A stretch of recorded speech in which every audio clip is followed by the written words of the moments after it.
Buenas tardes a todas y a todos. Vamos a dar inicio a la tercera de las conferencias del ciclo de Doctrina Social de la Iglesia que coordina la Delegación de Catequesis de Zaragoza con Acción Social Católica. El título de la sesión de hoy es Evangelización y Acción Social a la luz del informe FOESA. Cuando me propusieron a mí como director de Cáritas Diocesana este tema, tuve muy claro quién tenía que ser el ponente, ¿no? Tiene que ser Francisco Lorenzo y fundamentalmente por tres tipos de motivos. En primer lugar, por su formación. Es un hombre con una sólida formación académica.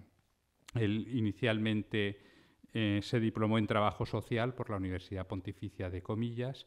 Posteriormente se licenció en Sociología, también en la Universidad Pontificia de Comillas, por cierto, con premio extraordinario de licenciatura, que esto ya lo veremos nosotros cuando empiece a hablar él.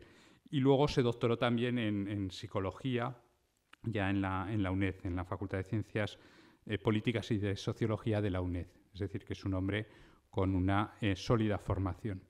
En segundo lugar, no solo por la formación, Francisco también tiene una, como si dijéramos, bastante mili, por hablar en el argot militar, bastante mili.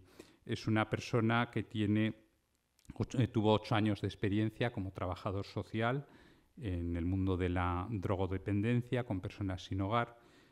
Ha tenido también una dilatada experiencia como sociólogo y luego, para el tema que nos ocupa, lleva ya 10 años, creo que son, en Cáritas Española y es el responsable de estudios e investigaciones en Cáritas Española y en la Fundación FOESA. Él nos va a hablar de los resultados del informe FOESA. También es director técnico de la revista Documentación Social de Cáritas Española y tiene investigación, ha participado, publicaciones, artículos en temas relacionados con la pobreza y con la exclusión social. Y quizás un tercer motivo para pensar en Francisco, que se le nota parte de la sólida formación, mucha mili, que es una persona que se ha dedicado también a la docencia universitaria, es un buen docente, es una persona que expone con muchísima claridad, es muy ameno. Yo lo he escuchado en varias ocasiones y es para las cosas que son enfarragosas, y el informe FOESA puede hacerse en algún momento enfarragoso, bueno, pues él nos lo expone, lo dirige, lo vive, lo ha participado y luego nos lo expone con mucha agilidad, claridad, es muy sugerente en sus exposiciones. Entonces yo creo que es la persona adecuada para esta sesión, que la debemos enmarcar también en el plan diocesano de pastoral de nuestra diócesis, ¿no? Que uno de las interrogantes que habla es de la renovación de la pastoral de nuestra diócesis, y una de las respuestas que nos ofrece el plan diocesano, que nos invita, es a seguir creciendo en la dimensión caritativa y social de la fe. Para seguir creciendo en la dimensión caritativa y social de la fe, pues el informe FOESA puede ser un buen punto de partida que nos permita primero conocer la realidad, y a instituciones, por ejemplo, como Cáritas Zaragoza, que nos ayude a planificar nuestra actividad, nuestra intervención a medio y largo plazo. No es solo un informe para hacer denuncia de lo que detectamos en Cáritas, sino también para planificar nuestra actividad a medio y largo plazo. Nada más, hemos venido a oír a Francisco y no a mí, o sea que muchísimas gracias por venir. Ha venido de Madrid, vamos a exponer como 3/4 de hora expondrá, luego abriremos un coloquio y él luego vuelve a Madrid, que mañana trabaja en Cáritas Española. Muchas gracias, Francisco. Buenas tardes y gracias por la presentación y por la invitación, por poder estar hoy aquí con vosotras y con vosotros, ¿no? Bueno, para mí es un privilegio formar parte de estas jornadas. Y tiene su parte de reto también. Cuando me propusieron el tema, bueno, pues tenía una parte de reto que lo hacía más interesante todavía, porque no se trataba exclusivamente de presentar los datos del informe FOESA, el cual, bueno, pues como me tocó, tuve la suerte de coordinar, pues tengo la suerte de haberlo leído en profundidad y haberlo trabajado en profundidad, sino de ver qué escenario nos plantea para un reto que es importante, y es el reto de la evangelización.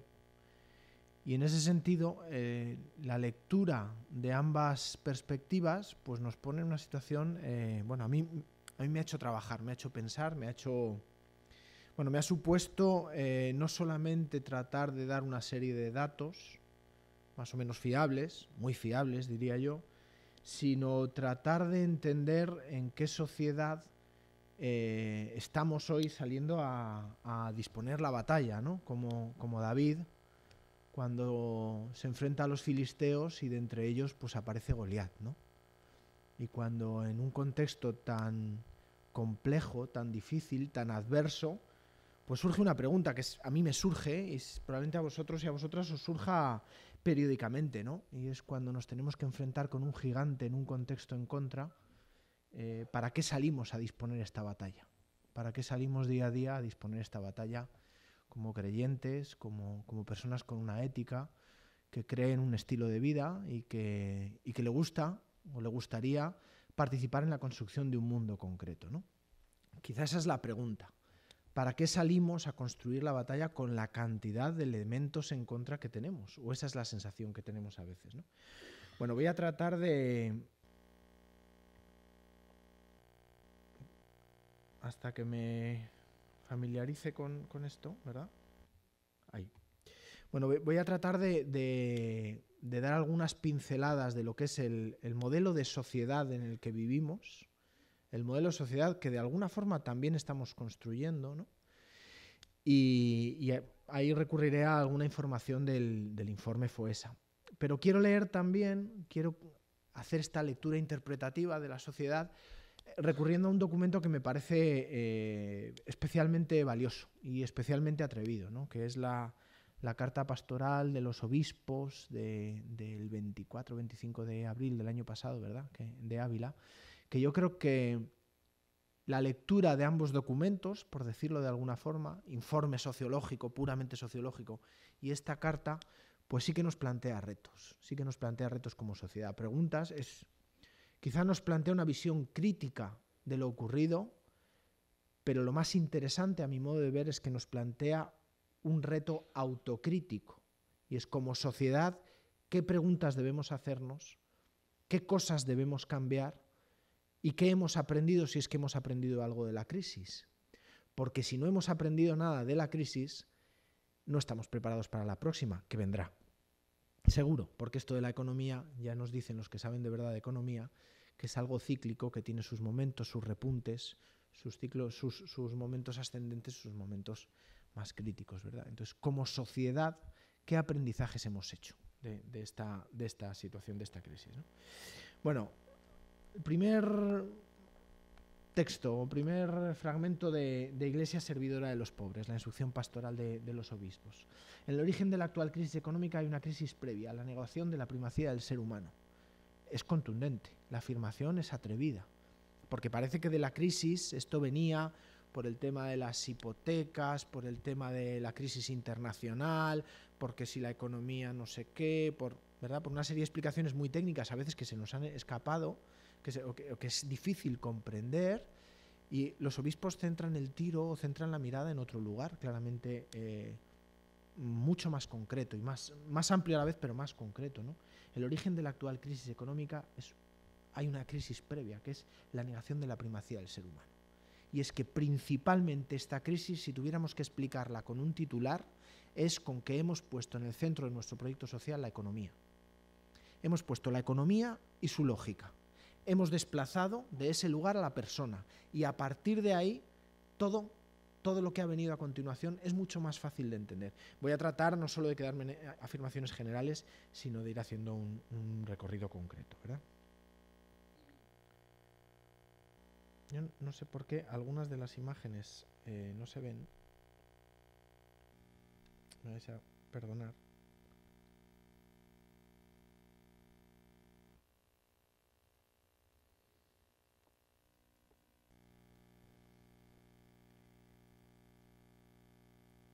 Y hace un momento cuando hemos hecho la prueba, porque hemos hecho la prueba, se veían. Son los problemas del directo. Sí.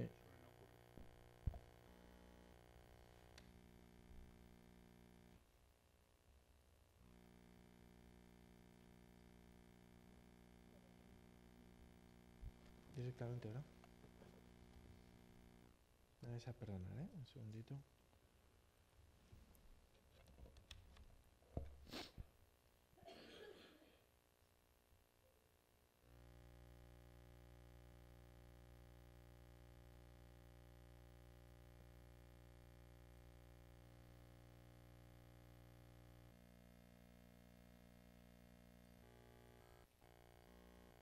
Ahora sí. Vale, perdonad, Punto de partida. Vamos a remontarnos un poquito antes de que comience la crisis. ¿Sabéis? La crisis a partir de 2008 es cuando empieza oficialmente a nivel mundial, no solo en España, pero bueno, digamos que en España es cuando empezamos a empezar a escucharlo de forma más habitual. De hecho, si no nos acordamos mal, a finales de 2007 escuchábamos afirmaciones del estilo de la economía española está en un momento de auge, está en la Champions League de las economías europeas. Eso finales de 2007. Un año después, justo un año después, comienza la crisis y empezamos a encontrarnos un montón de datos, ¿no? Cuando menos hay un cierto, bueno, pues una cierta duda, un desconcierto, ¿no? De qué está pasando. Cómo hace 12 meses estábamos en la economía, en la Champions League de la economía mundial, europea, perdón, y ahora está ocurriendo lo que ocurre. Yo creo que hay algunos aspectos que son importantes recordar, que no estaban en los grandes indicadores, que no estaban en los grandes titulares de periódico, pero que explican parte de lo que nos hemos encontrado. Mirad, entre 2000 y 2007, España experimenta un crecimiento económico muy por encima de la media. El PIB, que es el indicador fundamental para medir el crecimiento económico, si la cosa va bien o no va bien en grandes términos, experimenta unos resultados magníficos. Generamos empleo por encima de la media europea. Es decir, estamos en un contexto claramente muy positivo, ¿no? Hay quien habla de un contexto inmejorable, con la economía dando resultados, generando empleo, con la maquinaria funcionando, ¿no? De 2000 a 2007. ¿Qué está ocurriendo en esa misma época también? Cuando los indicadores macroeconómicos nos dicen que la cosa está yendo francamente bien, nos encontramos con una realidad en lo micro mucho más compleja. El 50% de la población está afectado por indicadores de privación material. Indicadores de privación material, por ejemplo, es no poder comer carne o pescado 2 veces por semana o no poder tener la casa con una temperatura adecuada. El 50%. No quiere decir que el 50% esté en una situación dramática, pero que sí que empieza a tener problemas. Yo creo que problemas razonables. El 50% también está afectado por indicadores de exclusión social. Insisto, no es que esté en una situación dramática de exclusión social, pero sí acumulando ciertos riesgos. El 44%, en ese mismo contexto, experimenta episodios puntuales de pobreza relativa. Es decir, en un contexto inmejorable en el que todo va excelentemente bien, la economía funciona muy bien, el día a día de muchas personas, desde privación, exclusión y pobreza relativa, cerca de la mitad de la población empieza a acumular riesgos, a tener problemas. Claro, uno piensa, si nos hubiéramos fijado en estas realidades de vulnerabilidad, de riesgo, insisto, no de drama, pero sí de riesgo, uno pensaría, si estamos acumulando esta serie de déficits o de riesgos en el mejor contexto posible, ¿qué puede ocurrir ante un cambio de ciclo económico? Cuando ya hemos dicho que esto de la economía es cíclico, ¿qué ocurre? Lo que nos hemos encontrado. Que de pronto, sin esperarlo, cuando pensábamos que teníamos una casa construida sobre unos cimientos fuertes, lo que era fuerte era la fachada, pero los cimientos no eran fuertes. Y al primer golpe de viento se nos ha venido abajo. Y entonces empezamos a presentar año a año cifras récord en problemas. Se incrementa el paro muy por encima de la media europea, empezamos nuestra economía, etcétera, etcétera. Lo que nos hemos ido encontrando, ¿verdad? Determinadas problemáticas sociales que no hace falta que entre en mucho detalle porque conocéis muy bien. Es decir, teníamos un modelo de integración claramente precario, donde hemos generado mucho empleo, pero empleo precario, empleo que se destruye rápidamente con la crisis, que no protege lo suficiente y que atrapa de alguna forma. Ahora bien, estadísticamente ese empleo funcionaba muy bien, generábamos empleo. La EPA, la encuesta de población activa, que es como el referente para medir el tema del empleo y del desempleo en nuestro país, decía que las cosas iban de lujo, de miedo, porque generábamos puestos de trabajo, pero puestos de trabajo que protegían de forma insuficiente. puestos de trabajo que, como digo, se destruirían muy fácilmente ante un cambio de ciclo económico. Y eso es lo que ha ocurrido. Partíamos de una situación en la que todo creíamos, como bien dicen los obispos, parecía que todo crecimiento económico iba, favorecido por la economía de mercado, iba a lograr por sí mismo una mayor inclusión. Pero no, lo que estaba haciendo era generar determinados riesgos, acumular riesgos en grupos concretos. Voy a decirlo de forma atrevida, a lo mejor no del todo justo, pero maquillaba las estadísticas, o por lo menos obtenía buenos resultados en unas estadísticas concretas, lo que mide en la macroeconomía, pero no tanto en el día a día de las personas. Por eso, como bien señalan los obispos en el primer párrafo que señalaba, el proyecto ha otorgado el lugar central a la economía, y mientras la macroeconomía vaya bien, la cosa va bien. ¿Y cómo le va a la gente? ¿Cómo le va a las personas? ¿Cómo nos va como sociedad en otros ámbitos? Ámbitos que el PIB no va a recoger. Tema medioambiental, temas de igualdad, la ética, ¿verdad? El PIB no mide la ética. Ahora, no es lo mismo. Voy a poner un ejemplo también con afán de provocar un poco. Seguro que podríamos generar muchos puestos de trabajo y mucha riqueza si legalizáramos la prostitución infantil. Seguro. ¿Ese es el crecimiento que queremos conseguir como sociedad? ¿O nos marcamos determinados niveles éticos, niveles morales donde decimos no? Ese crecimiento, por muy bien que puntúe en la estadística macroeconómica, no es el que queremos como sociedad.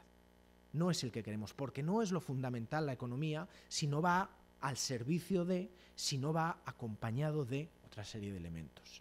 No todo crecimiento, no toda economía es la que queremos, entiendo. Detrás tiene que haber un proyecto de desarrollo donde la persona, la dignidad, la comunidad, el bien común, ¿verdad? Eso sí que ocupa el lugar central. La economía no es más que un medio, no puede ser el único foco que capte la atención de nuestro proyecto social, ¿no? Esta opinión ha sido desmentida muchas veces por la realidad, señalan los obispos. Bueno, a partir de ahí, algunos datos. Como voy a dejar la presentación, no me voy a parar excesivamente en datos porque sé que son más aburridos, ¿no? Pero vemos lo que ha ocurrido con el tema del paro. Algunas cifras sí que quiero comentar, ¿no? La crudeza del paro de larga duración, porque sabemos lo que esto genera.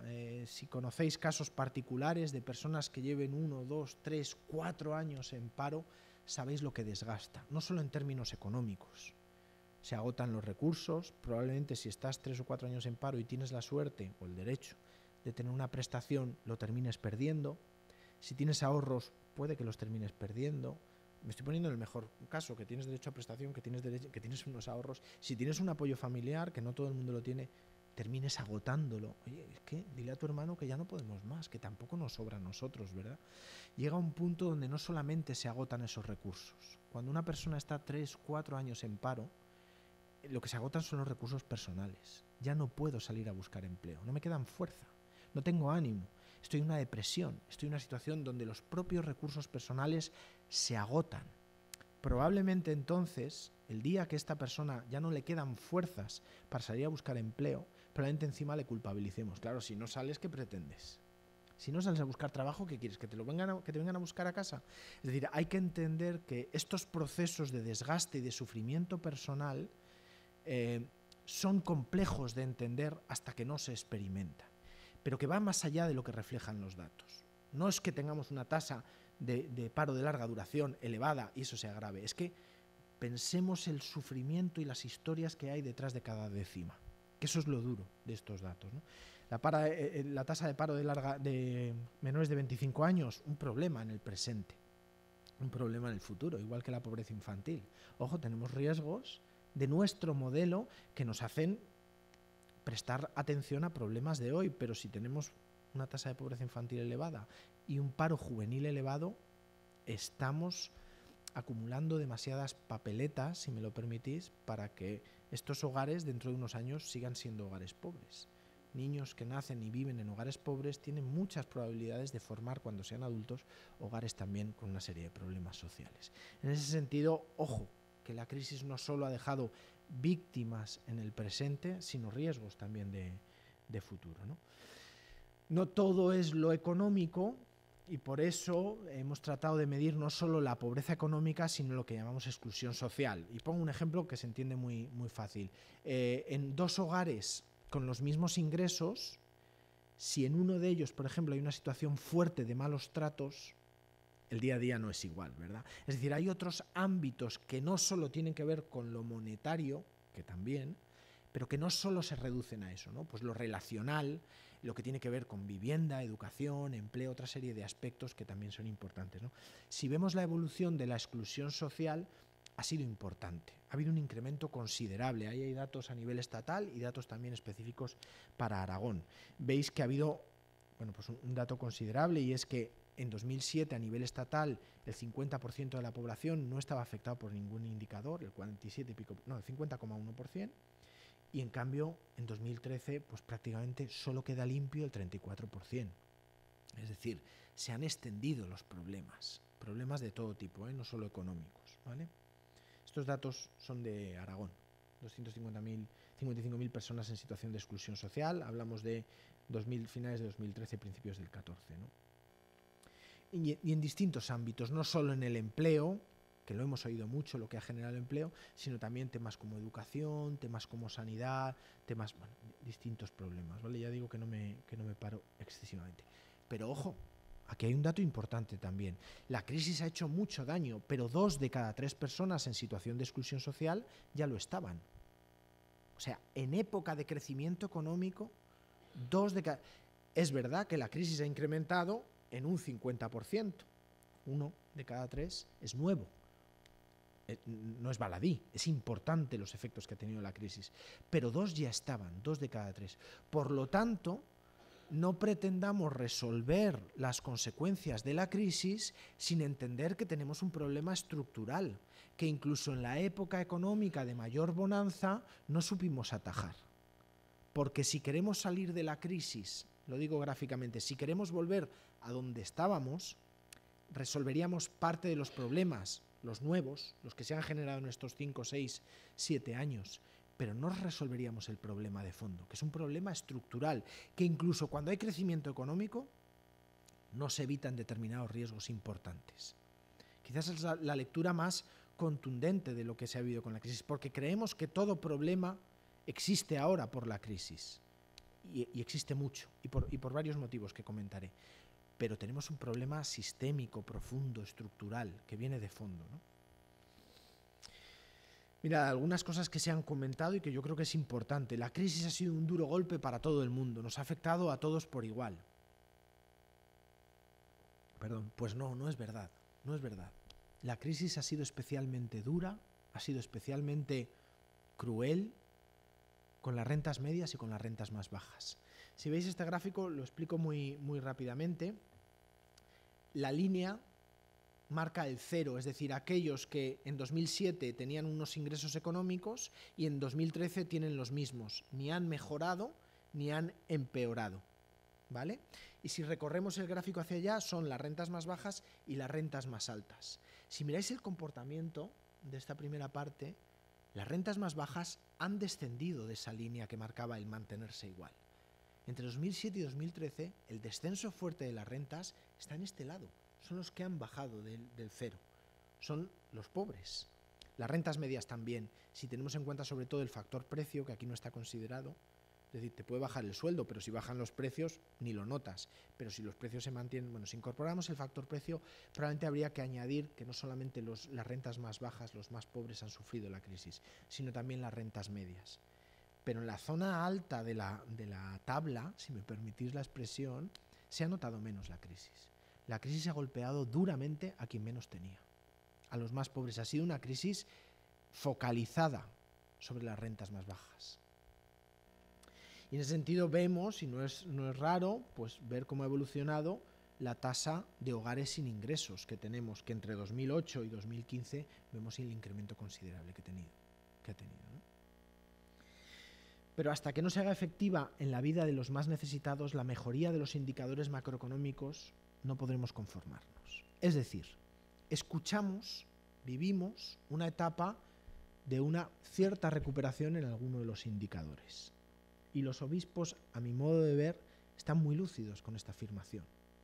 ¿de qué sirve volver a hacer la tarta más grande si no se reparte más justamente? Es decir, si el crecimiento económico, si otra vez volvemos a tener PIB elevado y ese se redistribuye mal y ese se concentra en las rentas de capital y no en las rentas del trabajo, en las rentas más altas, etcétera, etcétera, lo de la salida de la crisis es un poco engañoso, me vais a permitir. Es decir, esto es como cuando hay un terremoto terrible y cesan los temblores y decimos, bueno, qué bien, ya ha terminado todo, ya está, tranquilos. Todavía tenemos mucha gente debajo de los escombros. El terremoto no termina hasta que no sacamos al último, porque para él o para ella no ha terminado el terremoto. Vale, mi casa no se ha caído, o se ha caído y la he podido reconstruir, o... El terremoto no termina hasta que no sacamos a la última víctima que hay. Si no, decir que ya ha terminado, cantar victoria, pues si nos escucha desde debajo de los escombros, no sé cómo lo va a vivir. Por eso dice muy acertadamente, mientras que la crisis, mientras que la recuperación económica no tenga consecuencias concretas y directas sobre quien peor está, si solo es una recuperación estadística, es una recuperación todavía débil. Es una recuperación, podemos decir, que no es suficiente, ¿verdad? Que nos merecemos, como sociedad, nos merecemos otra cosa, ¿no? Y especialmente quien peor lo está pasando, ¿no? Bueno, yo creo que hay algunos aspectos que tienen que ver con lo económico, pero que tienen que ver también con nuestro mercado laboral. Es decir, es un mercado laboral muy particular, donde cuando generamos riqueza lo hacemos en sectores con muy poco valor añadido, pues lo que hemos escuchado muchas veces, ¿verdad? Aquí generamos riqueza a partir de la construcción, del turismo. Bueno, y eso también puede ser cíclico, puede tener un tope, ¿no? Y en ese sentido hay una debilidad. Hay que hacer un planteamiento mucho más profundo, porque de hecho, mirad, si vemos la evolución de la tasa de paro, en ningún momento hemos bajado del 10% prácticamente. En ningún momento, del 8%. Es decir, incluso en nuestras mejores épocas asumimos una tasa de paro residual, bueno, pues siempre digo, que sea un 7, que sea un 8, parece que da igual. Claro, cuando traducimos eso en personas, en historias de vida concretas, en gente que hoy se ha levantado por la mañana y tiene que decidir entre pagar la luz o llenar la nevera, los datos empiezan a cobrar otro sentido. Tenemos un modelo frágil en lo laboral, un modelo frágil que no genera valor añadido, que no reduce el paro a determinados niveles, etcétera, etcétera, ¿no? Y cuando ha crecido, de este gráfico que es un poquito complejo, solo quiero explicar un dato para que... Mirad, la línea superior, la línea azul, es la tasa de paro general. Bueno, pues con la crisis veis la subida que tiene al final, ¿verdad? Pero veis que hay otro pico por ahí, casi similar, ¿no? La crisis anterior, la del 93-94, que fue otra crisis también fuerte. Es decir, bueno, pues se vienen dando las crisis con una tasa de paro, pero esta tasa de paro tiene una diferencia importante con respecto a la anterior. Mirad la segunda línea. La segunda línea, la verde, es la tasa de paro del sustentador principal. Es decir, no es lo mismo que se quede en paro el hijo mayor que echa una manilla en casa con un trabajillo que tiene, a que se quede en paro la persona que trae el sueldo principal, en torno al cual pivota la economía familiar. Claro, cuentan los dos como un parado, pero el día a día no es lo mismo, ¿verdad? La tasa de paro verde es la de sustentadores principales. Mirad la diferencia que hubo con respecto a esta crisis y la que ha habido ahora. Es decir, mucho del paro que ha habido era de los sueldos principales. ¿Por qué? Porque generamos mucho empleo entre 2000 y 2007, empleos precarios, del cual vivían hogares enteros. Cuando se han caído esos sueldos precarios, esos empleos precarios, claro, las consecuencias de la crisis ha sido mucho más dura, porque ha sido el sueldo principal del hogar, el que se ha venido abajo. Por lo tanto, salir de la crisis generando empleo precario, ojo, es peligrosísimo. Y vuelvo al ejemplo del terremoto. Hay quien dirá, mejor un empleo precario que nada. Claro, podemos imaginarnos escenarios tan duros que terminemos conformándonos con cualquier cosa. Pero volviendo al ejemplo del terremoto, esto es como cuando se caen todas las casas de una ciudad y levantamos campamentos, como estos campamentos que vemos en la tele, campamentos de refugiados, ¿verdad?, de lona y madera. Dices, mejor eso que dormir al aire libre, sin duda alguna. Pero no ese es el modelo de ciudad que pretendemos construir, ¿verdad? No pretendemos que eso sea estable. Sin duda alguna, mejor que nada es tener cualquier cosa, con cualquier sueldo, cualquier horario, lo que sea, mejor que nada. Pero ese es el modelo de mercado laboral al que aspiramos, al que queremos construir. ¿Queremos una ciudad que sean campos de refugiados? ¿O querríamos levantar otra vez una ciudad con cimientos sólidos donde la gente pueda desarrollar su vida dignamente? Ese es el reto. Por lo tanto, volver otra vez a conformarnos con buenos datos estadísticos, si eso no es reflejo del día a día de las personas, estamos haciendo un flaco favor, especialmente a estas personas. Porque estamos dando por cerrada una etapa y por lo tanto satisfechas nuestras aspiraciones cuando estamos generando un contexto estructural de debilidad y, como decía antes, de un cierto sufrimiento, de un cierto riesgo, ¿no? En términos políticos hemos asistido, bueno, a que bajo la lógica aplastante del endeudamiento, del déficit, pues determinadas políticas sociales que se han subordinado a la austeridad.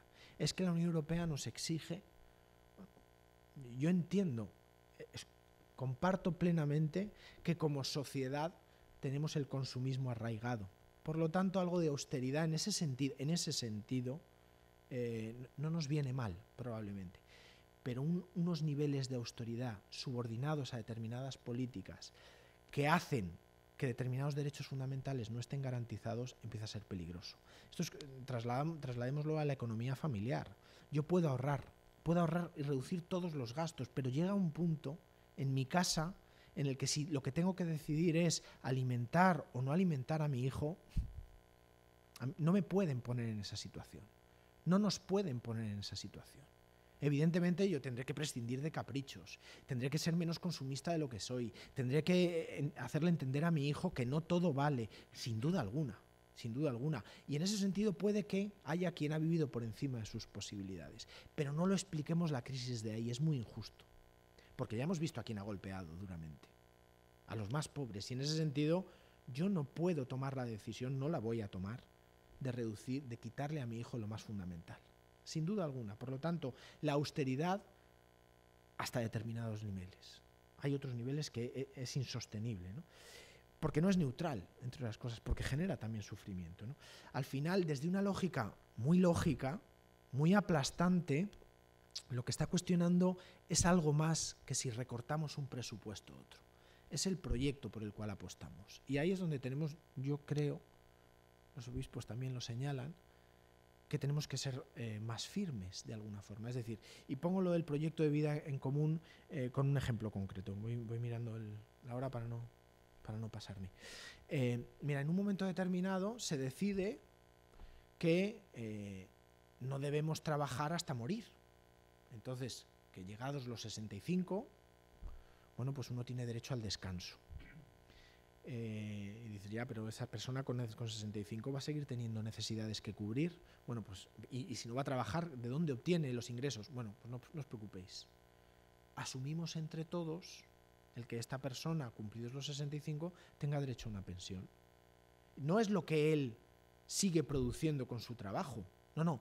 Es un proyecto de vida en común en el cual decimos determinados riesgos colectivos, los vamos a asumir entre todos y entre todas. Y vamos a asumir todos, vamos a formar un proyecto de vida en común. Ahora escuchamos periódicamente, es que como está el problema demográfico que tenemos, que es verdad que tenemos un problema demográfico considerable, las pensiones no están garantizadas. Por lo tanto, más nos vale hacernos un plan de pensiones privados. Es muy lógico, es muy sensato, ¿verdad? Parece que es así. ¿Qué ocurre? Y hay de aquel que no pueda pagarse ese plan de pensiones privadas.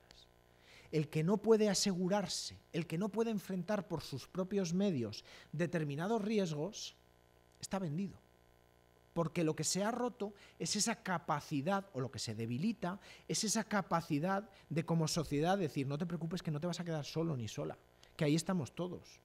Que si tú no puedes garantizarte tu propio bienestar en ese sentido, bueno, pues seremos sociedad y quien pueda más, pondrá más. Ese es el pacto que se debilita, con una lógica muy aplastante, insisto, muy seductora de alguna forma. No sé si me estoy explicando. Lo que se debilita es ese proyecto común, por lo tanto pasamos de un contrato social a un contrato mercantil, puramente mercantil. La lógica de comunidad queda sustituida por una lógica de intercambio pura y dura y que tenga el que sea capaz de proveerse o procurarse a sí mismo. Ahí sabemos, en esa lógica sabemos quién pierde. Pierden siempre los mismos. En la lógica del sálvese el que pueda, pierden siempre los más débiles, los que tienen un contexto más adverso, etcétera, etcétera. Aspectos como la lucha contra la pobreza deberían centrar nuestro proyecto. Y la única solución, dicen los obispos, ha sido la de las reformas y los ajustes, que ha dejado fuera a muchas personas. Hay derechos fundamentales que han quedado sin garantizar. En una sociedad donde los derechos, determinados derechos, lo que hablan también es de en qué medida hay un proyecto común, de protección en común, ¿no?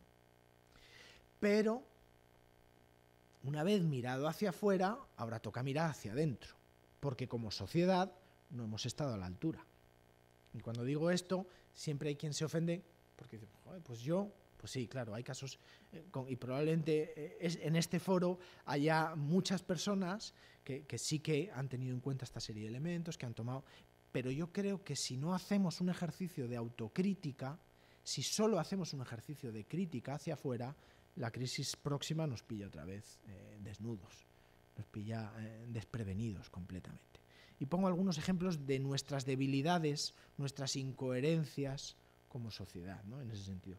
Mira, cuando preguntamos qué tipo de sociedad queremos, lo tenemos bastante claro. La mitad, se van a elegir 5 opciones. La mitad dice, queremos una sociedad con una gran clase media, ¿vale? Es decir, con pocos ricos, con pocos pobres y sobre todo una clase media. O sea, se ve además, perdóname, que la desigualdad es un elemento negativo en nuestra sociedad. Por lo tanto, hay muchos indicadores, muchas encuestas que saca el propio CIS, donde claramente lo que queremos como modelo de sociedad es una sociedad caracterizada por la igualdad. Cuando preguntamos qué esfuerzos estamos dispuestos a hacer para que haya igualdad, por ejemplo, pagar impuestos, ahí ya nos escuece un poquito más. Ahí ya no estamos tan de acuerdo. Entonces, si en un modelo donde yo pretendo obtener lo que aporto, no hay redistribución. No hay redistribución. Los que menos tienen tendrán que recibir más de lo que dan y los que más tengan tendrán que aportar más. Queremos una sociedad igualitaria, pero que no me cueste. Bueno, pues eso es complicado. Queremos una sociedad donde entendemos que participando, implicándonos en determinadas iniciativas, se puede mejorar, se pueden cambiar las cosas. El 52% opina que se pueden cambiar las cosas implicándonos. Cuando preguntamos, bueno, ¿y nos implicamos? El 22%. Ahí hay una debilidad. Tenemos un proyecto imaginario en la cabeza que es muy bonito, pero ¿y en la práctica? ¿Qué esfuerzos estamos dispuestos a hacer? ¿En qué medida estamos dispuestos y dispuestas a implicarnos y que eso nos cueste, nos duela un poquito para construir ese proyecto tan bonito que tenemos en la cabeza?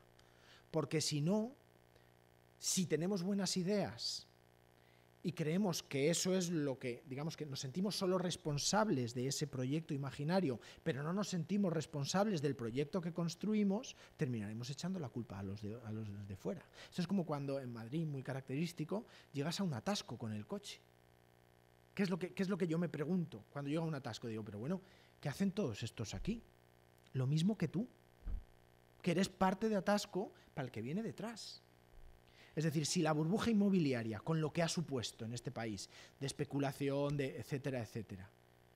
Bueno, si yo, me hago esta pregunta y no me atrevo a responderla, si yo en ese momento hubiera vendido mi vivienda, ¿qué precio hubiera puesto? ¿Un precio que considerara justo, ético, o le hubiera intentado sacar al vecino hasta... Pues ahí hay una reflexión que hacer, porque ¿quién es el tonto que vende a otro precio cuando todo el mundo, ¿verdad? ¿Quién es el...? Bueno, ahí tenemos una reflexión que hacer. Es decir, si de la crisis no aprendemos en qué medida debemos cambiar cosas nosotros, cada uno de nosotros como sociedad, en qué medida contribuimos, no solo idealmente, sino en la práctica, a un proyecto determinado donde la economía esté en el centro o donde la persona, la dignidad y el bien común estén en el centro, si no nos hacemos esa pregunta, vamos a haber aprendido muy poquito. Y hay responsabilidades que son distintas. En el atasco, pues claro, el que hizo mal la carretera, que siempre se atascaba, tiene una responsabilidad. como la burbuja inmobiliaria, determinadas leyes, o el que puso un peaje para lucrarse, pues como el que me concedió un crédito que era una insensatez, pero a cambio de eso él se llevó la comisión que se llevó. Claro, hay distintos niveles de responsabilidades. Pero si yo al final del proceso no digo, bueno, ¿y por qué sigo viniendo por esta carretera? ¿Porque viene todo el mundo por aquí? Pues me voy a buscar un camino diferente. Si no me hago esa pregunta, me voy a victimizar. ¿La crisis es la culpa de los políticos y de los banqueros? Oye, que en parte, claramente. Pero voy a terminar victimizándome y nunca voy a asumir que yo puedo tener un papel distinto. Protagonista, pequeño, pero esa pequeñez la puedo intentar cambiar. Si no, siempre la culpa estará afuera. Y como sociedad tenemos determinados aprendizajes que hacer. Paso rápido por esto, por tema de tiempo, ¿no? Pero yo creo que hay algunos marcos de referencia que están ahí, que a veces no nos damos cuenta, pero que nos condicionan la forma de interpretar lo que pasa y nos condicionan también a la hora de tomar decisiones, ¿no? Decíamos, obsesionados con el crecimiento. Cuanto más crezca, cuanto más, qué bien, porque mi casa vale cada vez más, el PIB cada vez más alto, más es igual a mejor, más es igual a mejor. Bueno, a lo mejor no. A lo mejor cantidad y calidad no es lo mismo. Digo, a lo mejor el PIB es muy alto, pero ya decía, a costa de determinadas actividades que moralmente no aceptamos. O a lo mejor, aun con un deterioro medioambiental, pues a lo mejor tenemos que plantearnos otras alternativas, que no es solo más es igual a mejor, sino otra serie de lógicas, ¿no? Un contexto también o un modelo de sociedad pues muy mercantilizado. ¿Qué valen las cosas? Pues lo que diga el mercado, y ahí tomamos decisiones, y ahí hay peligros, ¿no? Yo me acuerdo cuando se empieza a plantear el debate en España hace un montón de años sobre la inmigración. Inmigración había habido antes, pero el debate fuerte es hace muchos años, porque no era tan habitual que hubiera inmigrantes en España y de pronto empieza a llegar grupos. Hay argumentos de no, que no vengan, culturalmente no se van a adaptar, ni su religión, ni el idioma, ni sus tradiciones, además, bueno, y había argumentos a favor, y el argumento estrella a favor incluso de las entidades sociales, el argumento estrella a favor era que vengan porque con el déficit de niños que tenemos nos van a garantizar las pensiones. Un debate ético se resolvía con una cuestión económica. ¿Qué ocurre? Que cuando tenemos la crisis, ahora que se vayan.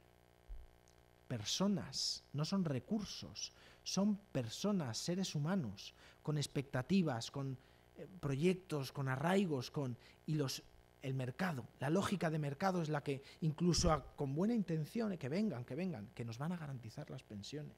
Lo mismo ocurre a veces con el voluntariado. Que viene el voluntariado, porque además el voluntariado ahorra muchos puestos de trabajo. Ese no es el valor del voluntariado. El voluntariado es la comunidad que se hace cargo de la comunidad. Y ahí está la riqueza. No en si ahorra cada 15 voluntarios 1 o 2 puestos de trabajo, me da igual, ¿eh? Ese no es el valor. No todo tiene un valor de mercado. Hay otras cosas que puntúan, depende del modelo que queramos construir, ¿no? Bueno, un modelo individualista, donde cada uno, ya decíamos, debe ser el garante de su propio bienestar. De hecho, todas las instituciones en nuestro país, todas prácticamente, están cuestionadas constantemente. La política, la judicatura, los sindicatos, la monarquía, todo, absolutamente todo. Cualquier iniciativa común parece que encierra posibilidad de corrupción, de mala gestión, de lo público, etcétera, etcétera. Al final, ¿a qué te invita todo esto? Tú mismo. Ni pagues impuestos, garantízate tu propio bienestar. Sabemos quién pierde en este tipo de modelos de sociedad. O recuperamos la confianza, exigimos que se cumpla, pero recuperamos la confianza en iniciativas más colectivas, con los riesgos que eso conlleva. Incluso o recuperamos la fe en la política en un sentido amplio estoy hablando, donde podamos juntarnos a pensar cosas que no dejen fuera a nadie, o si no tenemos un serio problema, y lo tienen especialmente los más débiles, ¿no? Una sociedad hedonista, donde tenemos muy claro el valor que tiene el placer en cualquier sentido, pero ¿merece la pena sufrir por algo? Porque en otras épocas, cualquier cosa que sonara al placer, ¿verdad? Sonaba como, uy, cuidado, a ver, pecado, ¿esto qué es, no? Yo creo que eso está superado, afortunadamente, en muchos sentidos, ¿no? Pero de ahí al no merece la pena sufrir por nada o por nadie, ojo, que damos el paso a ser una sociedad deshumanizada, donde antes el modelo hay un sociólogo polaco, Bauman, que él dice, hemos pasado del mártir al héroe. El mártir es el que está dispuesto a dar su vida por aquello en lo que cree. Y de ahí pasamos a una figura que con el tiempo ha sido más reconocida, que es la del héroe, que da la vida, pero consigue el éxito. El mártir a lo mejor no, el mártir era una cuestión de coherencia. El héroe sí, el héroe es el que, ¿verdad?, en las películas pone la bandera en lo alto de la conquista, aquello que... Esa es la... Y pasamos del mártir al héroe y del héroe a la celebridad, que es el que consigue lo que pretende, pero encima no renuncia a nada. Ese es el paradigma que tenemos como sociedad. Porque ahora sufrir no merece la pena. Yo tengo un hijo de 6 años que todavía no duerme por las noches. Si no mereciera la pena sufrir por determinadas... Y se sufre, bueno, lo sabéis seguro mejor que yo, ¿no? Pero si no merece la pena sufrir por nadie, ni por nada, evidentemente no hay valores que defender y no hay personas con las que implicarse. Bajo la tiranía de la imagen, donde lo importante no es lo que se es, sino lo que se aparenta de alguna forma. Aquí, si ahora en un proceso exquisito, aparentemente democrático, decidimos que ellos 3 que están en ese lado se tienen que ir fuera y les expulsamos, por muy exquisitos que seamos en el procedimiento, no estamos siendo democráticos porque no les estamos dejando participar. Pero lo que importa es la imagen. Lo que importa es que cumplamos los procedimientos, los protocolos, que se siga a rajatabla, aunque luego se concluyan injusticias. Es como estos reporteros que en un conflicto, y los hay que se juegan la vida, sin duda, pero que en muchas ocasiones están en un bombardeo detrás, ¿verdad? Y en realidad la imagen es tan potente que lo que me cuente ese hombre o esa mujer en ese momento me lo creo. En realidad él está en un hotel metido y desde Bruselas le llega un fax diciendo tienes que decir esto, pero ponte ante un buen plano porque la imagen te da la credibilidad. No, la imagen es solo imagen, el contenido es lo fundamental. ¿Cómo queremos ser como sociedad? Cumpliendo una imagen exquisita, estética o de verdad con unos cimientos profundos. Pues ahí tenemos donde avanzar, ¿no? Y luego un modelo de sociedad claramente donde todo tiene fecha de caducidad, donde todo hay que renovarlo. Ya no hablo de los móviles, de los aparatos. Eso nos lleva a un consumismo salvaje, ¿no? Hay un autor, Italo Calvino, que en un libro que se llama Ciudades Invisibles dice, hay una ciudad donde cada día estrenas todo. Imaginaros todos los días ropa completamente nueva, que hombre, es mucho más cómoda que la que ya está trillada, ¿no? O las toallas, la casa, todo limpio, todo. Dice, es perfecta esa ciudad. La única pega que tiene es que se generan residuos. Como cada día tienes que desempaquetar las toallas, se generan residuos. Eso es lo que ocurre en nuestra sociedad, una sociedad que o estás actualizándote constantemente o te conviertes en residuo. O actualizas tu ordenador, el antivirus cada día, o por muy bueno que sea, al mes y medio no vale de nada, ¿verdad? Lo mismo ocurre con las personas. Dice, en las ciudades modernas hay 2 tipos de camiones, los que van al centro comercial o los que van al vertedero. Y el que no es capaz de actualizarse y de ir y de ser competitivo en el mercado, de ir al centro comercial, sabemos dónde acaba. Y sabemos dónde acaba esta gente. En el del vertedero, en el de los residuos. Eso sí, hagámoslo estéticamente para aparentar que somos una sociedad muy democrática, pero con millones de personas que se están quedando fuera constantemente, ¿no? En la cultura del aquí y del ahora no hay espacio para la solidaridad con los otros, con los que se encuentran lejos o los que vendrán más adelante. Incluso nos mostramos comprensivos con decisiones que no responden a criterios éticos. Pero desde la lógica del mercado, ¿verdad? Es como muy aplastante, muy convincente, pero que son acordes con la lógica pragmática que parece inundar nuestro día a día. 3 claves para terminar, porque esto tenía que ver también con... Ese es el contexto que trato de pintar, un contexto donde también hay muchas cosas buenas. Y 3 puntos relativos al tema de la evangelización en un contexto tan complejo, ¿verdad? ¿Para qué salís a disponer o a librar esta batalla, ¿no? Dice Goliat al ejército de Israel. Bueno, pues 3 aspectos que yo creo que son profundamente transformadores en esto de la evangelización. Anuncio, denuncia y testimonio. Pero los 3. Porque si hacemos denuncia y testimonio, pero no hay anuncio, lo que no hay es esperanza.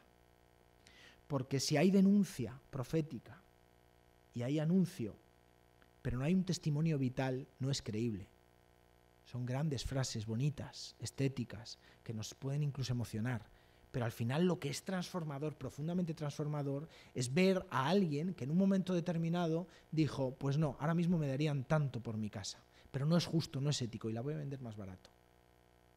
Y lo puedes considerar un pardillo, un loco, un fuera de, pero es transformador. Es transformador porque hay una opción por la cual se puede hacer cosas, se puede vivir acorde a determinados valores que no son los de la economía que ocupa el lugar central, ¿no? El anuncio y el testimonio, sin la denuncia, son cómplices.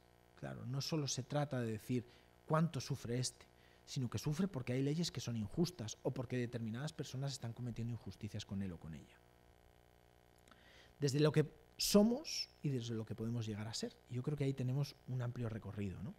Desde la pregunta que nos podemos hacer, ¿qué puedo hacer yo por ti, ¿no? Bueno, pues algunas pistas, desde como creyentes y en esta vinculación con la acción social, caritativa, ¿no? Principalmente no abandonar al hermano. Yo creo que una de las experiencias más importantes que estamos teniendo o que hemos escuchado testimonios concretos de personas más allá de la ayuda puntual que han recibido en determinadas ocasiones con la crisis, que ha sido importante, ha sido tengo un lugar donde voy y me escuchan. Porque cuando te haces consciente de que si vas o no vas, nadie va a preguntar por ti, eso es muy destructivo. Eso es muy destructivo para cualquiera, para mí, para cualquiera de nosotros sería muy doloroso saber que no cuenta, que vayas o no vayas, nadie preguntará por ti. En cambio, saber que si no, oye, ¿cómo no has venido? Oye, aquí está, ¿qué te pasa? ¿Qué hacemos? Es fundamental no abandonar al hermano. Desvelar lo oculto. Yo creo que podemos asumir, sin hacernos preguntas, lo que nos dicen. Qué bien ha ido entre 2000 y 2007 porque se ha generado tantos puestos de trabajo, la economía. Ahí tenemos que regresar. Y no desvelar que además de esa realidad hay otras cosas, o podemos tratar de conocer un poquito más en profundidad, ¿no? Imaginar lo imposible, yo creo que hay un reto importante. Se pueden hacer cosas diferentes a las que estamos escuchando habitualmente o a las que vemos habitualmente, ¿no? Y luego hacer lo que somos. Y cuando digo hacer lo que somos, pues me refiero a algo que tiene que ver con lo comunitario. Todas las iniciativas que de verdad son transformadoras, entre otras cosas, lo que encierran es una semilla de comunidad. En un proyecto que lo que te invita es a ser individualista, ser comunidad es ser transgresor, profundamente transgresor, ¿no? Quedar afectado, digo, a algo más que no es solo el dolor, ¿no? Es, bueno, la sangre de tu hermano te está gritando desde el suelo, ¿no? Y que eso te afecte, que eso te cambie, ¿no? Paso algunas cosas. Yo creo que ahí, en ese trabajo hay algo que es importante, ¿no? El encuentro con Jesús es amistoso y dignificador, y en ese sentido el protagonismo lo tiene que tener la propia persona, ¿no? Yo no soy el salvador de nadie, es tu fe la que te ha salvado.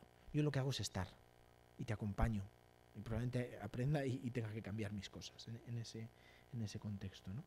Desvelar y denunciar, pues un compromiso caritativo, social y político, como dicen los obispos, o como dice Isaías, hay de los que promulgan decretos inicuos, hay de los que convierten la justicia y el acíbar y arrastran el derecho por el suelo, dice el profeta Amós, ¿no? Termino ya. En un contexto así, y ante la pregunta de ¿para qué salís a disponer la batalla? Bueno, sabemos el final de la película y conocemos el final de la película. Hay un margen de cambio, hay un margen de transformación.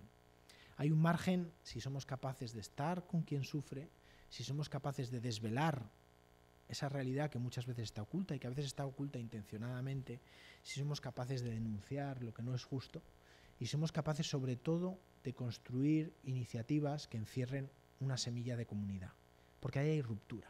Si nos salimos de la lógica del mercado, que es bueno tener un mercado, que es bueno tener economía, pero no ser una sociedad exclusivamente de mercado.